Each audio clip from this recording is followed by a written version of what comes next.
When Mark and Jennifer booked a weekend stay at the historic Grandview Hotel, they were hoping for a peaceful escape from city life. The grandeur of the century-old hotel, with its Gothic architecture and promises of luxury, seemed the perfect retreat.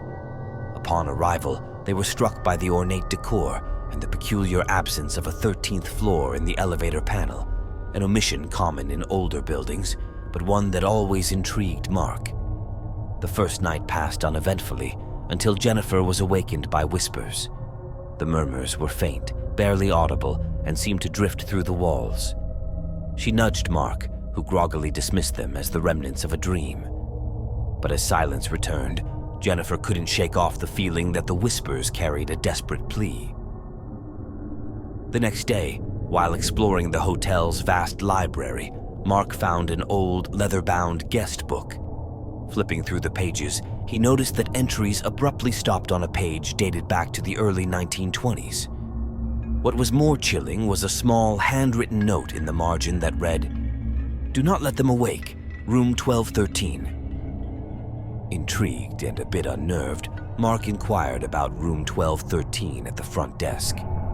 The clerk, a middle-aged man with a nervous glance, hesitated before explaining that there was no room 1213, nor was there a 13th floor.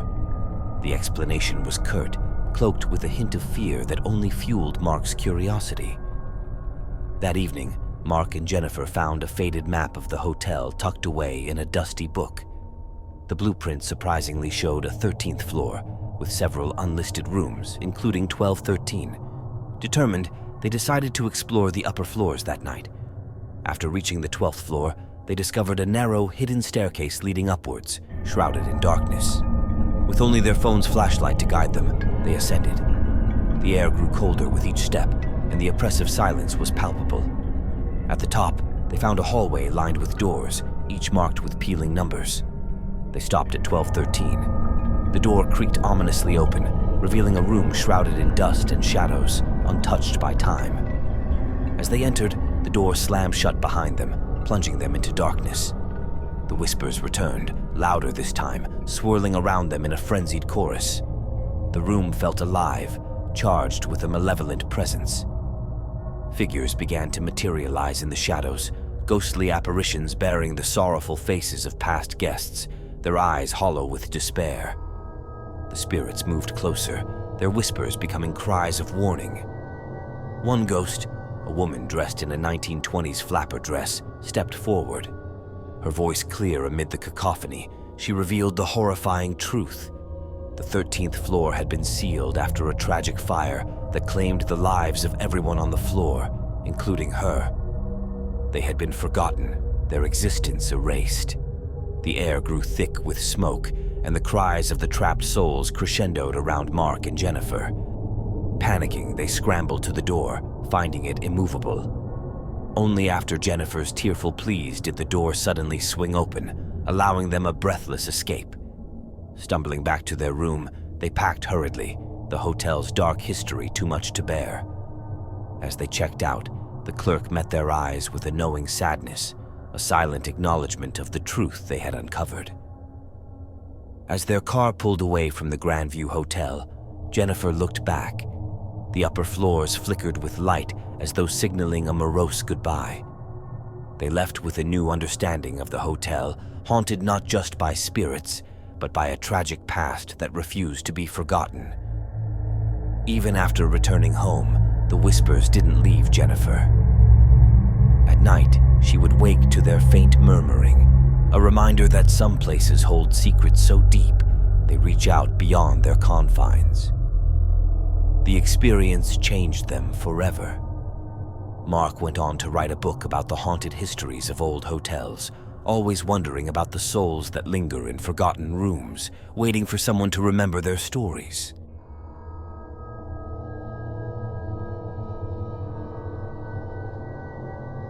Alice and her husband, Tom, arrived at the secluded Fernwood Inn late one stormy evening. They had booked the inn for its solitude and stunning woodland views. The innkeeper, an eccentric old woman named Mrs. Havisham, greeted them with a lantern in hand and an unsettlingly wide grin, warning them to beware of the unseen. After settling into their room, Alice felt a constant chill in the air, one that couldn't be remedied by the warmth of the fireplace. She sensed an inexplicable presence, as if they were being watched by unseen eyes. In the main hallway hung a portrait of a young woman in Victorian attire, her eyes seeming to follow the viewer. Mrs. Havisham remarked casually that it was her great-aunt, a spirited lady with unfinished business. The first night, as the storm raged outside, Alice and Tom heard footsteps in the hallway. Peering out, they saw nothing but the flicker of candlelight casting eerie shadows. The footsteps sounded again, this time hastening and stopping right outside their door. Curious and unnerved, Tom explored the hallway the next morning. He stumbled upon a spot where the air was inexplicably colder. The floorboards here creaked rhythmically, as if bearing the weight of someone invisible. Driven by a mix of fear and curiosity, Alice found herself drawn to the attic. There, amid cobwebs and dust-covered trunks, she found a diary belonging to the woman in the portrait. The entry spoke of a hidden truth and a betrayal that tethered her spirit to the inn. As Alice read, the pages began to flutter wildly, as though caught in a gust of wind, although no window was open. A message appeared on the mirror in the attic, written in the dust. "Find the truth. Set me free." The diary revealed that the woman had been falsely accused of theft by her jealous sister and had died in the attic, her name smeared. The true thief, her own sister, had hidden the stolen items somewhere in the inn. Alice and Tom, guided by the spirit's anguished prompts, searched the inn's oldest parts. Behind a false wall in the library, they found a small box containing jewelry thought to have been lost a century ago. When confronted with the truth, Mrs. Havisham broke down and confessed that the legend of the theft had been passed down through generations, tainting her family's honor. She had felt the spirit's presence her whole life, but had never understood its intentions. With the truth revealed, Alice and Tom watched that night as the portrait's expression seemed to soften. The air in the inn warmed, and the unsettling feeling of being watched dissipated. The next morning, the storm had lifted, and the inn was bathed in sunlight, as if reflecting the lightness now filling the building. Mrs. Havisham thanked them. Her demeanor changed, as if a great burden had been lifted from her shoulders. As they left, the old woman handed Alice the diary and the portrait, asking her to remember the story and the woman who had been wronged. On their way home, Tom and Alice discussed how the past, no matter how deeply buried, yearns for the light of truth. They agreed to keep the portrait in a place of honor at their home, a reminder of the spirit they had set free. That night, Alice thought she heard a whisper of gratitude as she drifted to sleep, a sweet, ethereal voice finally at peace, echoing through the corners of their quiet home.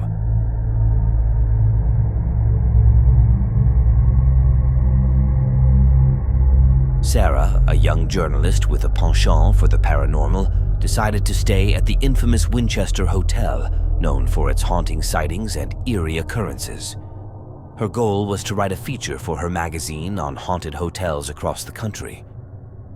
Upon arrival, the hotel manager, Mr. Clark, shared the legend of the Midnight Caller, a ghost who roamed the halls, ringing the room phones at midnight. Guests reported hearing whispers and pleas for help over the line, only to find the hallway empty upon investigation. Sarah checked into room 404, directly across from an old ornate telephone that the staff claimed was the source of the mysterious calls. She set up her recording equipment, eager to capture any unexplained phenomena. As the clock struck midnight, the expected call came. Sarah answered the phone hesitantly, her heart racing. A soft, indistinct voice whispered something unintelligible before the line went dead. The temperature in the room dropped, leaving a chill that seemed to seep into her bones. The next day, Sarah interviewed longtime staff members and guests. They shared stories of tragic past events, including the tale of a woman who had vanished decades ago, last seen in room 404. Intrigued by the story, Sarah visited the local library to dig into old newspapers and records. She uncovered an article about a woman named Eliza who had disappeared from the Winchester Hotel under mysterious circumstances. Each night, the calls grew more intense, with the voice becoming clearer. "Help me find my way," the voice pleaded. Sarah documented every occurrence, her sleep increasingly disturbed by vivid nightmares of Eliza's fate. Sarah noticed cold spots in her room, particularly near the closet and bathroom. Using a thermal camera, she recorded significant temperature drops, her footage showing fleeting glimpses of a spectral figure. Determined to contact Eliza's spirit directly, Sarah arranged a seance with a local medium. As they gathered around a makeshift table, the lights flickered and the air filled with a palpable sense of dread. During the seance, the medium channeled Eliza's spirit. She revealed that she had been murdered by a jealous lover and her body concealed within the hotel walls. Her restless spirit was bound to the hotel, seeking someone to uncover the truth and grant her peace. Motivated by Eliza's revelations, Sarah convinced Mr. Clark to allow her to inspect the walls of room 404. Behind a newly plastered section of the wall, they discovered the hidden remains of a woman, Eliza, still wearing the faded remnants of a 1920s dress. The discovery led to a police investigation, confirming the remains were indeed Eliza's. The story of betrayal and murder came to light, revealing that the hotel's former owner had been Eliza's lover and murderer. That night, as Sarah packed her belongings, the phone rang one last time. This time, Eliza's voice was clear and serene, thanking Sarah for helping her find peace. The room felt suddenly warmer, the oppressive atmosphere lifting. Sarah's article on the Winchester Hotel and the resolution of Eliza's haunting became a sensation, propelling her career to new heights. Her detailed account and recordings provided irrefutable evidence of the paranormal. Though Sarah continued to explore other haunted sites, the Winchester Hotel remained her most profound encounter. She kept a copy of the old hotel phone as a memento, a reminder of the night she answered the call of a ghost seeking justice and peace.